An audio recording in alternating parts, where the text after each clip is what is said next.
Sega absolutely slayed in the early 90s. Nintendo was basically the video game market in the late 80s and early 90s. They absolutely dominated everything that they touched. This was after the crash of the video game market in the United States, and Nintendo was doing everything it could to maintain a video game market, including some strict controls on everything, so really they had basically a monopoly. When it first came out in the early 80s, everybody rushed out to get one. It was so marvelous that you could have this in your home. It was great technology. It was something that all the kids were rushing to in the arcades. It was very, very enticing.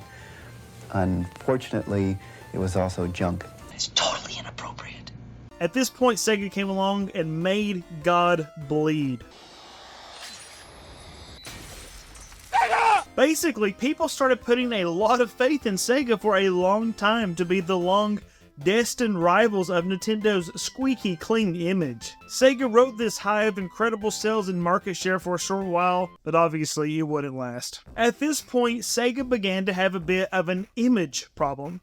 They were doing really well with the 16-bit era, but the 32-bit era was looming. Sega of Japan was pushing a secret system called the Sega Saturn, and had Sega of America believing that the 32-bit 32X was the future of the company.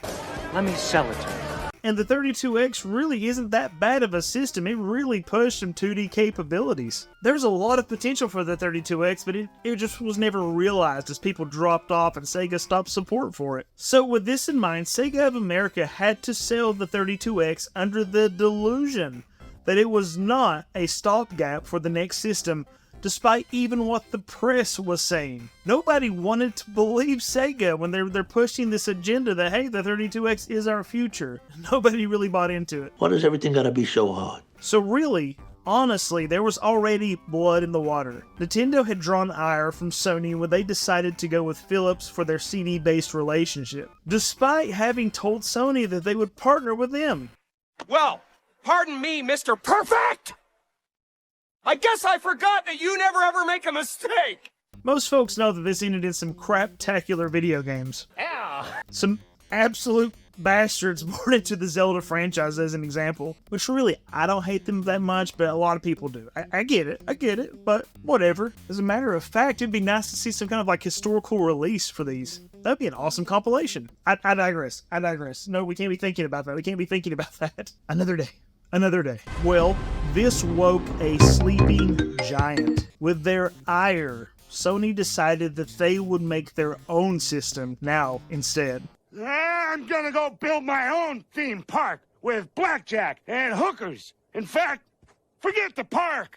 And you know, really, nobody cared at first. So I suppose, for the longest time, Nintendo and Sega thought that they were the only two really in the game. NEC had the TurboGrafx at one point, and the Panasonic 3DO had already priced itself out of the market pretty quickly. After all, they were asking $699 for a console.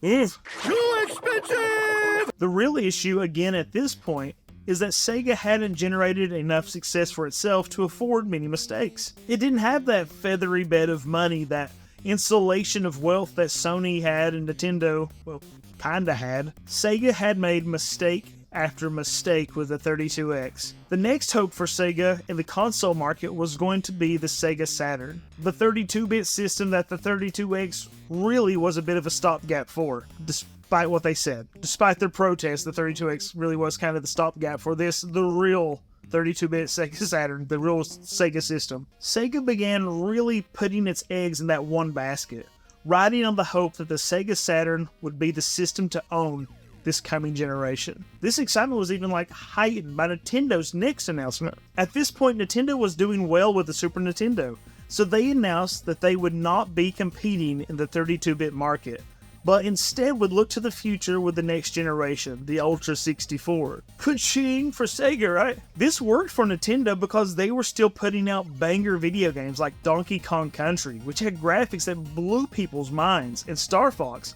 a game with a Super FX chip that gave the Super Nintendo 3D polygonal graphics without the need for extra console hardware. And there were a few other games that really showcased what good programming and sometimes a little extra cartridge-based hardware could do. Really, this is probably the direction that Sega should have went and would have went with had Kalinske had his way. So Sega of America's president, Tom Kalinske, as previously mentioned, tried to convince Sega of Japan that there was still a good market available for the 16-bit generation. I mean, this is where Sega made their bread and butter, baby. The 16-bit generation is where they were kings. Or at least, that's where they made God bleed. But Sega of Japan was not having it. Sega of Japan was so interested in pushing graphics into the next console generation. Apparently, though Nintendo was the one that had prodded and woke the sleeping giant that was Sony at the time, again, with their announcement of their partnership with Philips rather than Sony for their CD-based attachment, Sega was the one that stepped up to the plate to meet the giant head-on. And that was probably a bad decision, looking back on it. A poor decision, at least.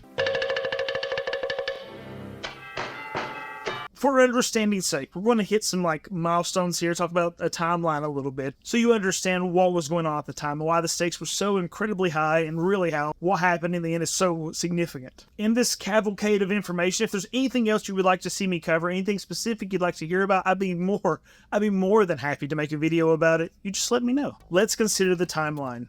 In 1991, at the Consumer Electronics Expo, Sony was anticipating the announcement from Nintendo about their partnership for a CD attachment for the Super Nintendo. Nintendo announced instead that they would partner with Philips, Sony's rival. This really upset Sony, and this is what I was referring to about poking the sleeping giant. In October of 1993, a couple of years later, Sony formally announced that they would enter the console market.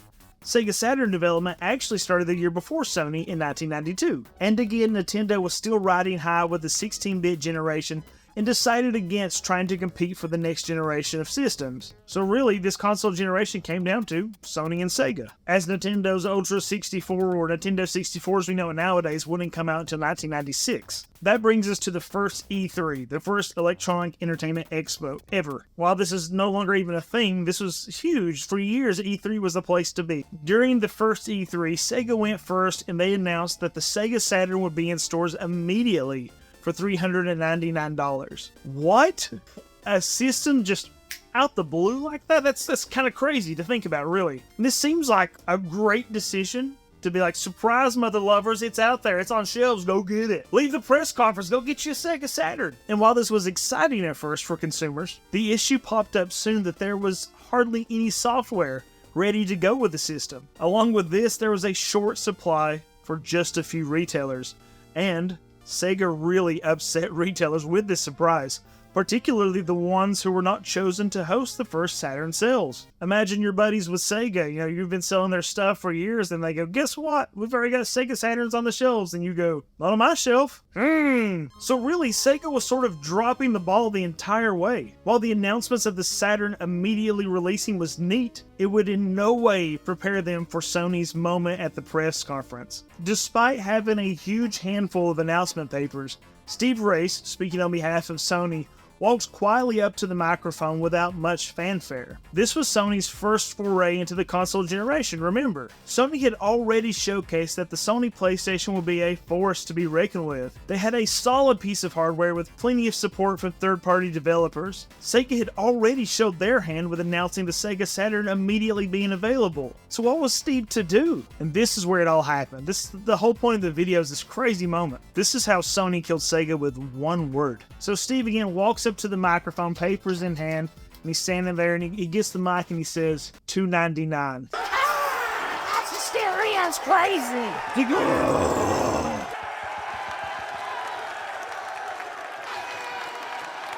and he walks away from the microphone. The room absolutely exploded with applause and cheering. It was crazy, mass hysteria, dogs living with cats sort of stuff. So maybe it wasn't that crazy dramatic, but it was huge. Look at this clip here. This is actually how it went down. It wasn't that sort of stuff, but it was still great. $2.99.